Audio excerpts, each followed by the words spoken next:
오늘 말씀은요, 디모데후서 3장 14절부터 17절까지의 말씀입니다.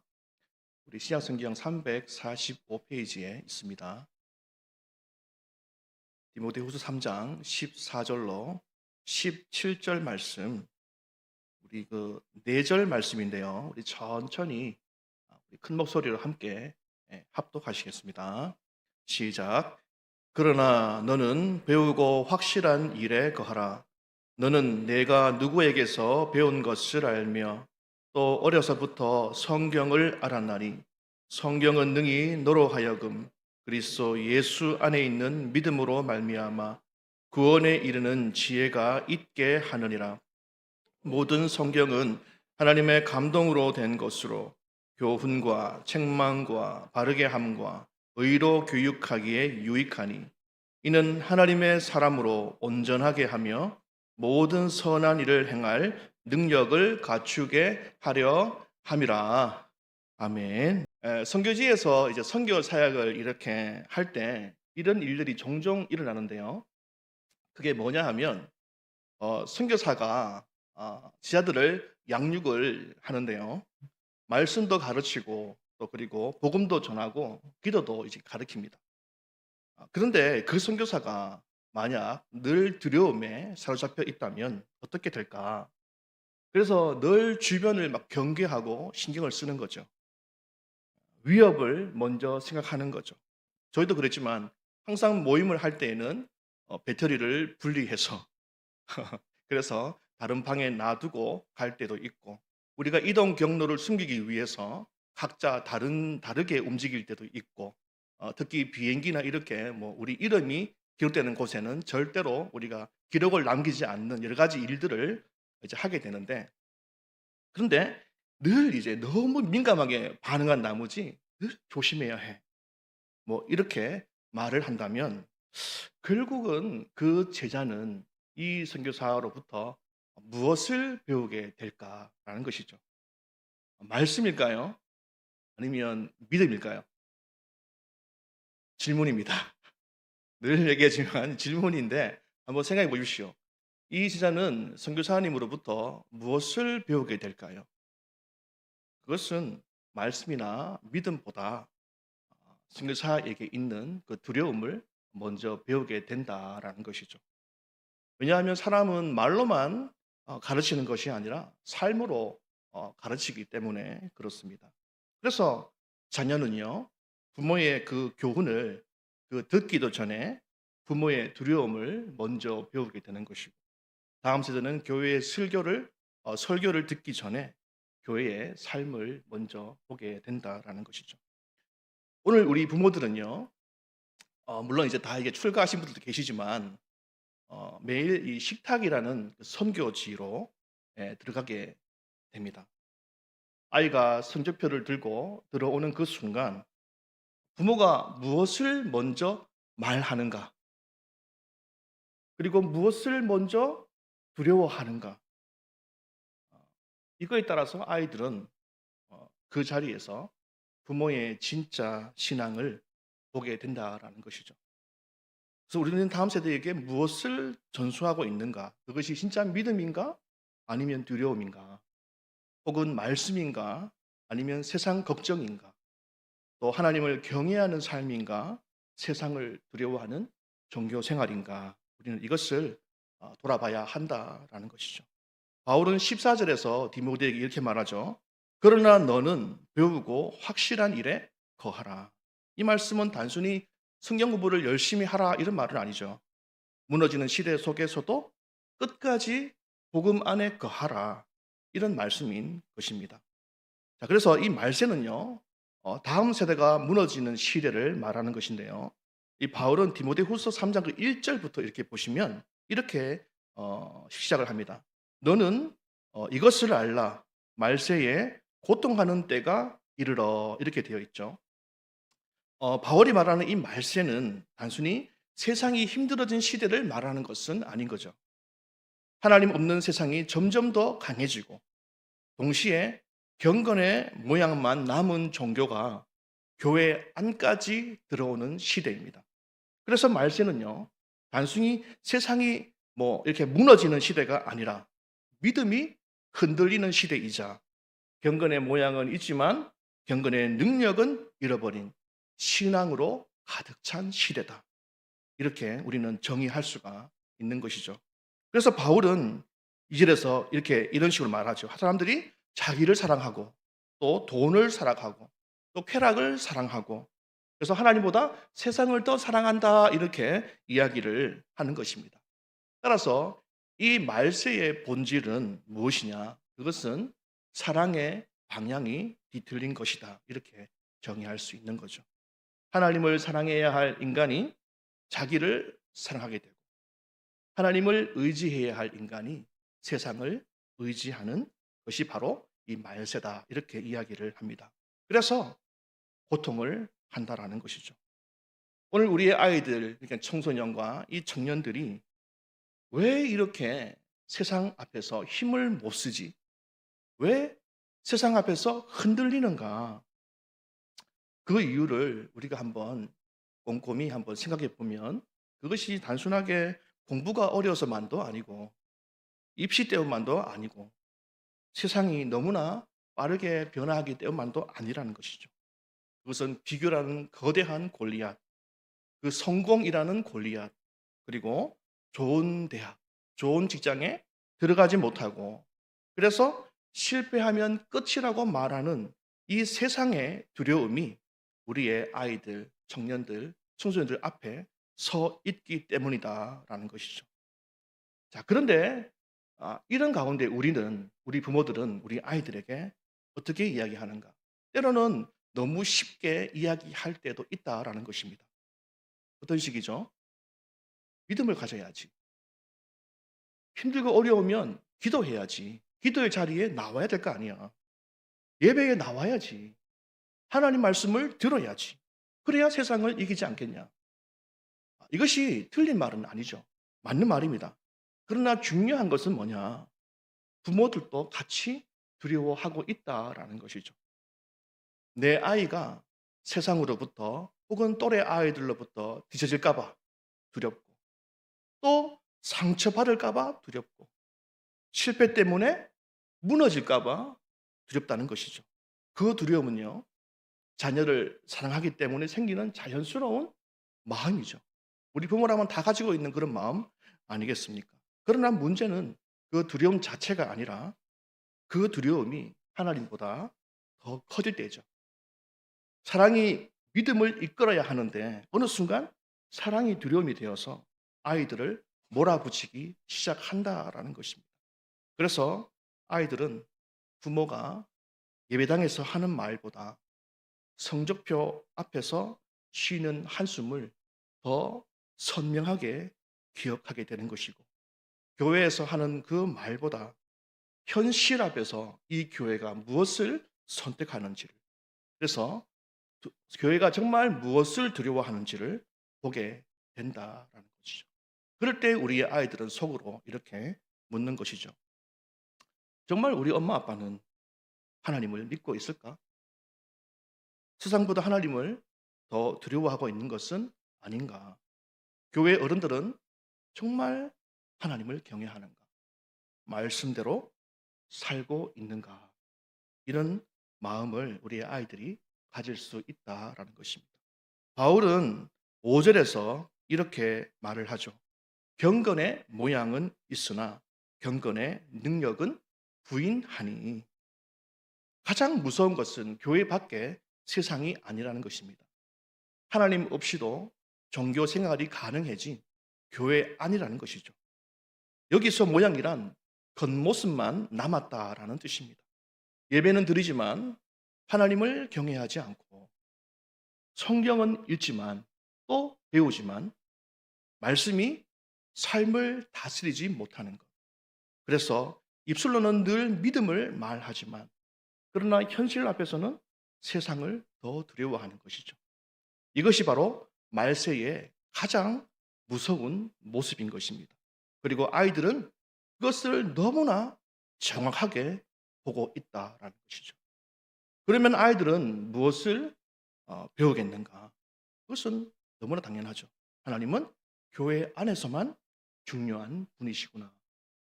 결국 인생은 성공이구나. 부모도 하나님보다 세상을 더 두려워하는구나. 이런 마음을 자연스럽게 가질 수밖에 없다라는 것입니다.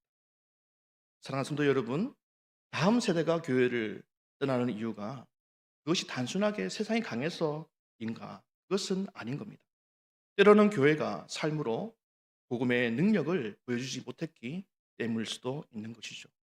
맛을 잃어버린 성도, 맛을 잃어버린 교회는 결국 세상에서 조롱받고 짓밟히게 되는 것이죠. 어쩌면 우리 아이들은요, 부모 세대의 신앙을 통해서 복음의 능력보다 교회의 부끄러움을 먼저 경험한 세대인지도 모르겠습니다. 교회 다닌다는 것이 자랑이 되지 못하고 숨기고 싶은 일이 되거나 하나님을 믿는다는 것이 기쁨이 아니라 자부심이 아니라 부담이 되어버린 세대가 된지도 모른다라는 것이죠. 우리는 아이들에게 교회를 사랑하라 이렇게 늘 이야기합니다. 다음 세대의 주역은 너희들이다 이렇게 우리는 이야기를 하죠.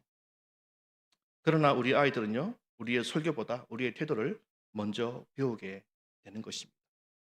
집에서는 교회를 비난하고 목회자와 성도를 함부로 말하면서 아이들에게만 교회를 사랑하라 라고 말할 수는 없는 것이죠. 왜냐하면 우리의 아이들은 우리가 하나님을 어떻게 대하는지 그것을 분명하게 보고 배우기 때문에 그렇습니다. 그래서 다음 세대는요, 우리가 사랑한 것을 사랑하게 되는 것이고 우리가 가볍게 여긴 것을 결국은 가볍게 여기게 된다라는 것입니다. 그런데 여기서 우리는요, 이 말씀을 누가 하고 있는지에 대해서 놓치면 안 됩니다. 지금 이 말을 하는 바울은요, 복음 때문에 감옥에 갇혀 있죠. 많은 동역자들이 그를 떠나갔고 교회 안에는 거짓 가르침들이 들어왔고 이제 자신의 죽음을 눈앞에 두고 있는 상황입니다. 디모데후서는 바울이 남긴 그 마지막 편지이죠. 어쩌면 그에게 있어서는 마지막 설교이고 또 마지막 유언과도 같은 말씀인 것입니다. 그런 시점에 이 바울은 디모데에게 이야기를 할 때 세상에서 성공하는 방법을 가르치지 않는다라는 것이죠. 시대를 잘 따라가는 방법도 말하지 않는다는 것입니다. 바로 죽음을 앞둔 이 사도가 마지막으로 붙든 것은 무엇입니까? 오직 하나죠. 바로 하나님의 말씀이라는 것입니다. 그래서 바울은 14절에서 디모데에게 이렇게 말하죠. 그러나 너는, 이 말이 너무 중요합니다. 그러나 너는 모두가 흔들려도 교회가 세상처럼 변해도 사람들의 사랑이 하나님에게서 세상으로 옮겨가도 그러나 너는 배우고 확실한 일에 거하라 이렇게 말하고 있다라는 것이죠. 이 바울의 권면은 단순한 권면이 아닌 것입니다. 바로 죽음을 앞둔 사도가 다음 세대에게 남기는 마지막 명령인 것이죠. 바울은 말하죠. 배우고 확실한 일에 거하라. 여기서 거하라라는 말은요, 끝까지 붙들어라 이런 의미를 가지고 있는 것입니다. 말씀은 성도의 임시 피난처가 아니라 성도의 집인 것이죠. 그러면 성도는 흔들릴 때마다 말씀으로 돌아와야 한다라는 것입니다. 두려울 때마다 하나님께로 말씀으로 돌아와야 한다라는 것이죠. 왜냐하면 다음 세대를 살리는 길은 어떤 우리의 그런 말이 아니라 교회의 어떤 좋은 프로그램들이 아니라 바로 말씀이기 때문에 그렇습니다. 디모데는 어려서부터 성경을 배웠습니다. 그리고 그 말씀은 디모데를 구원에 이르는 지혜로 인도한다라고 성경은 말하죠. 성경은 어떤 정보를 알려주는 정보지가 아니죠. 죄인을 그리스도께로 인도하는 하나님의 능력인 것이 바로 성경입니다. 그러나 디모데는 혼자 믿음을 형성한 사람이 절대로 아니죠. 말씀처럼 그는 외조모 로이스와 어머니 유네게로부터 경건의 삶을 배웠고 또 바울에게서 복음의 진리를 배웠습니다. 특별히 디모데는요, 바울의 그 삶을 통해서 신앙을 배우게 되는데 그것이 어떤 건지 다 아시죠? 바울의 눈물을 보았고 바울의 인내를 보았죠. 바울의 고난을 보았습니다. 그럼에도 불구하고 끝까지 복음을 버리지 않는 그의 신앙과 사명감을 그는 보았죠. 이것이 바로 신앙의 전수인 것입니다. 신앙은 삶이 전달되는 것이죠. 부모가 자녀에게 줄 가장 큰 유산이 무엇입니까? 돈이나 좋은 환경이 아닌 것이죠. 바로 하나님을 경외하는 삶. 이토록 자기의 죽음 앞에서도 다음 세대인 그 아들, 영적 아들 디모데에게 간절하게 죽어자 했던 것. 바로 하나님의 말씀을 경외하는 삶. 그것을 지금 바울은 이 디모데에게 말하고 있다라는 것입니다. 예를 들어서 아이가 시험을 제가 시험 얘기해서 죄송한데 왜냐하면 우리 아이들이 그 시험을 치고 있기 때문에 그렇습니다. 예. 이 아이가 시험을 망치고 집에 돌아왔을 때 부모는 어떻습니까? 자기 불안 때문에 아이들을 몰아붙이기가 굉장히 쉽다라는 것이죠.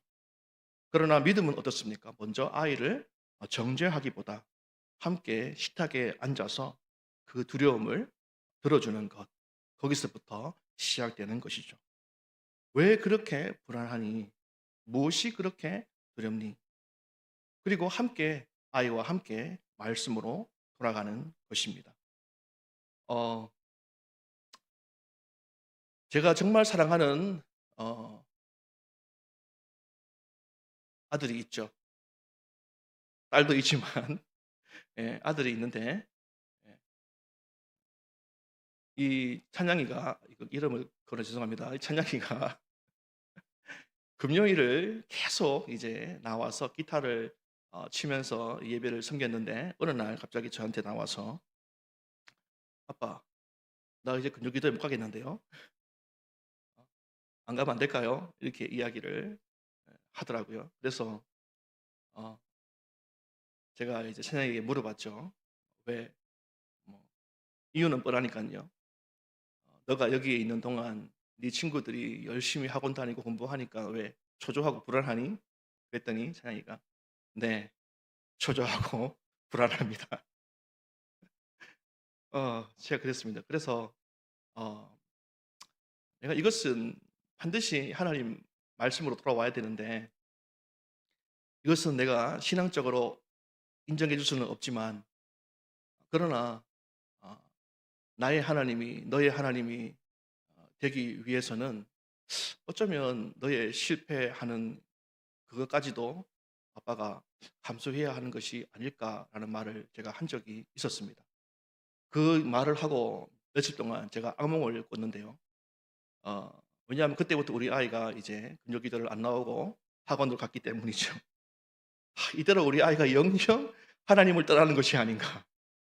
다시는 교회로 돌아오지 않고 세상으로 가는 것이 아닌가. 이런 막 두려운 마음 때문에 잠을 자려고 누우면 심장이 막 너무 두근두근거려서 잠을 쉽게 이룰 수가 없고 그렇게 악몽을 예 꿨었습니다. 우리의 아이들이 이런 세상 앞에서 많이 초조해합니다. 불안해하죠.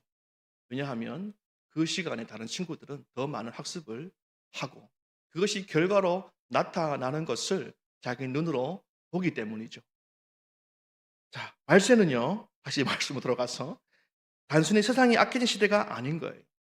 부모조차 세상을 더 두려워하게 된 시대라는 것입니다. 그래서 바울은 디모데에게 외치죠. 그러나 너는 배우고 확실한 일에 거하라. 부모도 흔들릴 수가 있는 것입니다. 자녀의 실패가 두려울 수 있죠. 그러나 이 믿음은요, 두려움이 없는 척 연기하는 것이 아니라, 아들아, 나도 두렵다. 그러나 하나님은 살아계신다. 이 고백으로 다시 말씀 앞으로 자녀의 손을 잡고 돌아가는 것이다라고 저는 믿습니다. 바울은 계속해서 말하죠. 15절입니다. 우리 15절은 우리 함께 읽겠습니다. 시작.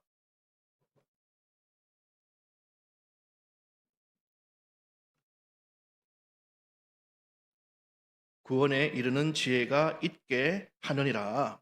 아멘. 디모데는 어려서부터 성경을 배웠습니다. 로이스와 윤유계가 디모데에 남긴 가장 큰 유산은 바로 성경이죠. 왜냐하면 성경은 지식을 주는 교훈의 책 정도가 아니기 때문에 그렇죠. 사람을 그 죄인을 그리스도로 인도하는 구원에 이르게 하는 지혜를 주기 때문에 그랬습니다. 그래서 바울은 이어서 16절에서 이렇게 말하죠. 모든 성경은 하나님의 감동으로 된 것으로. 성경은 사람의 생각이 아닌 것입니다. 하나님의 그 숨결이 담겨 있는 생생하게 살아 역사하시는 하나님의 말씀 그 자체인 것이죠. 그래서 성경은요, 우리를 교훈하게 되는 것입니다. 무엇이 진리인지를 가르치고 또 우리를 책망할 수 있는 것이죠.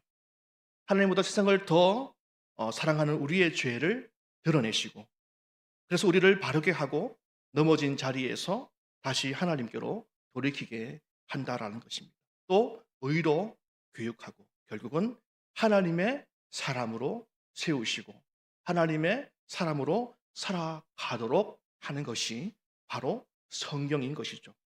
만약 하나님의 말씀이 우리를 바르게 하신다라는 그 사실을, 이 문장을 우리가 진실로 믿는다면 우리는요, 어쩌면 다음 세대를 사랑한다라는 이름으로 붙들고 있던 우리의 그 통제의 욕심도 내려놓아야 할지도 모르겠습니다. 우리는 아이들을 위한다라고 말하면서 사실은 우리의 불안을 어쩌면 아이들에게 짊어지게 했는지도 모르겠습니다. 우리는 아이들을 사랑한다라고 말하면서도 우리의 욕심을 사랑이라고 착각했는지도 모르는 것이죠. 말씀 앞에 진실로 굴복한 사람은 자리를 붙드는 사람이 아니라 하나님이 일하실 그 자리를 내어주는 사람인 것입니다.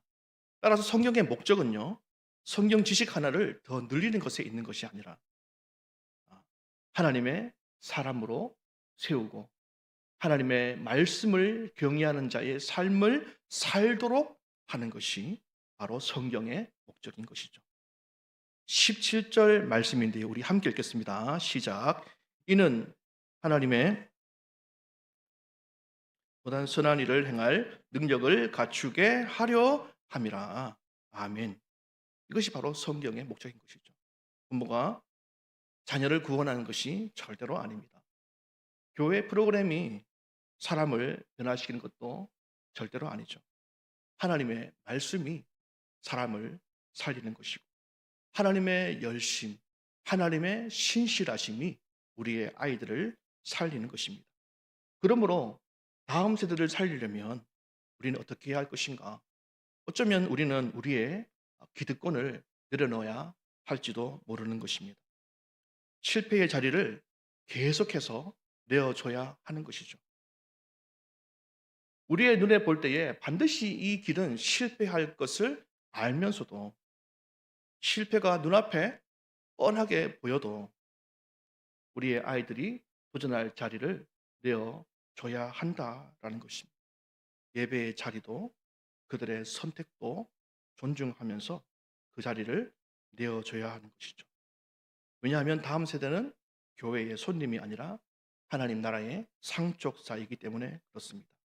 그리고 우리는 이것을 꼭 기억해야 하는 것이죠. 우리는 구원자가 아니라 그리스도만이 구원자 되심과 하나님의 은혜가 살리고 성령께서 살리고 말씀이 살린다라는 사실을 우리는 반드시 기억해야 한다라는 것입니다.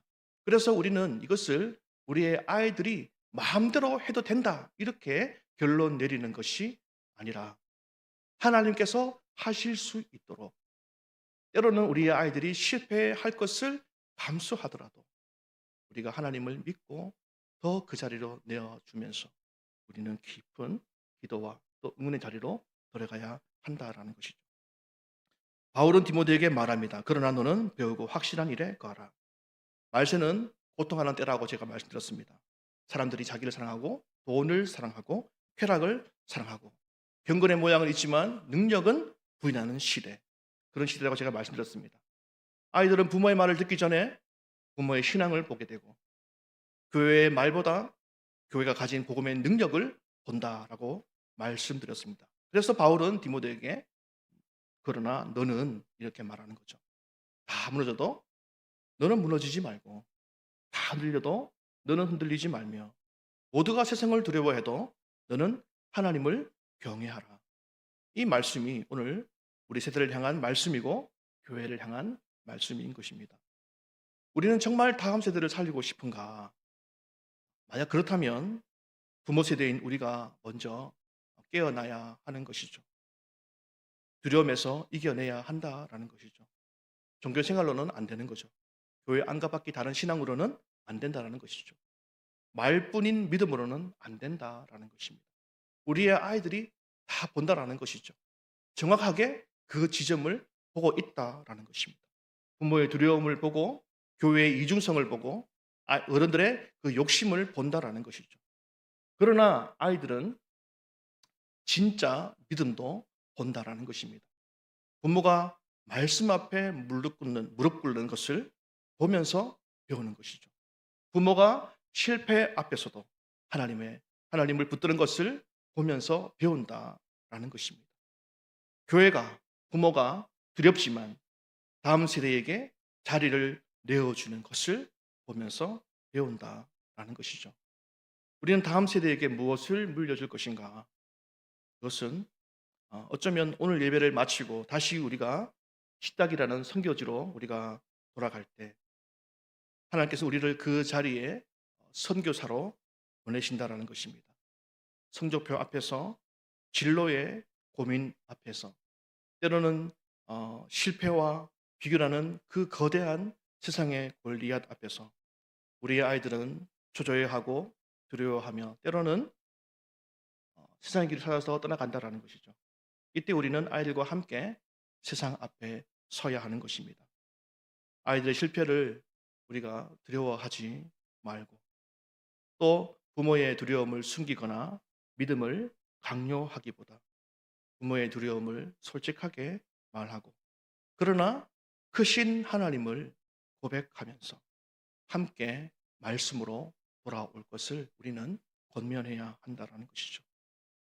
혹 우리 자녀가 믿음을 못 내더라도 그래서 실패의 자리로 가더라도 우리는 신실한 하나님께 자리를 내어드리며 기도의 자리에 더욱더 서야 한다라는 것입니다. 우리의 열심이 아이들을 살리는 것이 절대로 아닙니다. 하나님의 은혜가 살리는 것이고 성령께서 살리는 것이고 말씀이 살린다라는 것입니다. 우리를 실패의 자리, 그 죄의 자리에서 건지셨다면 신실하신 하나님께서는 우리의 아이들도 그 실패의 자리에서 일어서게 하실 것이고 그 자리에서 하나님을 경험하는 세대로 새롭게 일으켜 세우실 것입니다. 하나님께서 우리 자녀들을 세상의 그 두려움 앞에 무너지지 않는 세대로 일으키실 것을 분명히 믿습니다. 그 믿음을 우리가 더욱더 굳게 믿고 우리가 더욱더 용기를 내고 우리의 자리를 내어주고 우리 아이들이 정말 하나님 앞에 본인의 하나님으로 고백할 수 있도록 우리는 끝까지 믿음의 자리를 지켜야 하는 것이고 기도를 해야 하는 줄 믿습니다.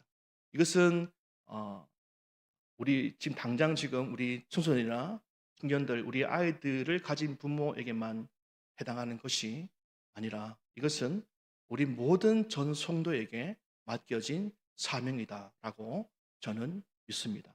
우리 교회가 진정한 복음을 가진 교회가 되고 우리 다음 세대를 아낌없이 지원하고 실패할 것을 알면서도 또 어처구니 없는 것을 할 수도 있다는 사실을 알면서도 그러나 계속해서 도전할 수 있는 그런 자리를 내어주게 될 때 우리 아이들이 반드시 하나님의 귀한 믿음의 일꾼들로 교회를 사랑하는 일꾼들로 다음 세대 우리 교회를 이끌어갈 다음 세대가 될 것을 굳게 믿습니다.